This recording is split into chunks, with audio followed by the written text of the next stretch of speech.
Good afternoon friends, আজকে আমি বানাবো চিলি পনির। এতে সামান্য সল্ট আর টারমেরিক পাউডার দিয়েছি, এটা আমি মাখিয়ে নেব। এরপর এতে যা দেব তার জন্য আমি টমেটো, পেঁয়াজ আর লঙ্কা আমি ভেজে রেখেছি, এটা আমি পরে পেস্ট করে নেব। এরপর আমি পনিরগুলোকে ভেজে নেব।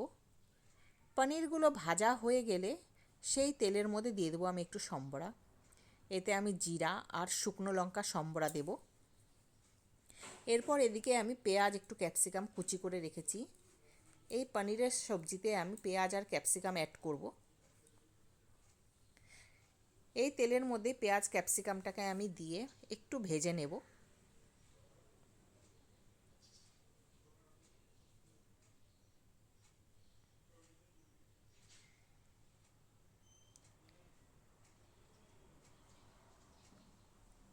এরপর আমি যে ভেজে ভেজে রেখেছিলাম পেঁয়াজ আর টমেটো, এটাকে আমি পেস্ট করে নেব একটু পরে।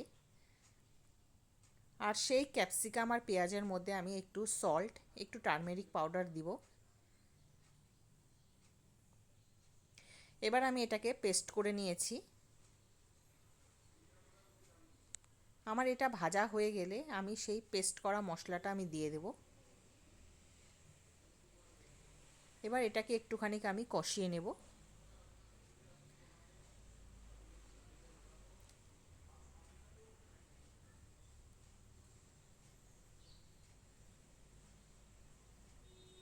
আমার এবার কষানো হয়ে গেলে সামান্য সবজি মশলা দিব।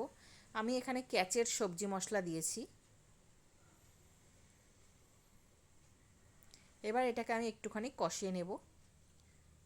কষানো হয়ে গেলে এরপর আমি এতে সামান্য চিলি পাউডার দিয়েছি, আমি কাশ্মীরি মির্চ পাউডার দিয়েছি। এরপর আমি দিয়ে দেবো একটু জল।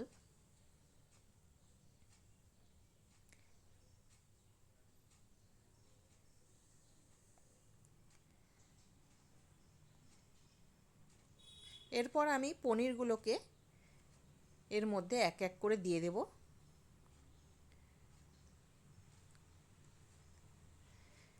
এরপর আমি শেষে একটু বাটারও দিয়েছি, আর শেষে আমি ধনিয়া পাতা দিয়ে আমার রান্না শেষ করলাম।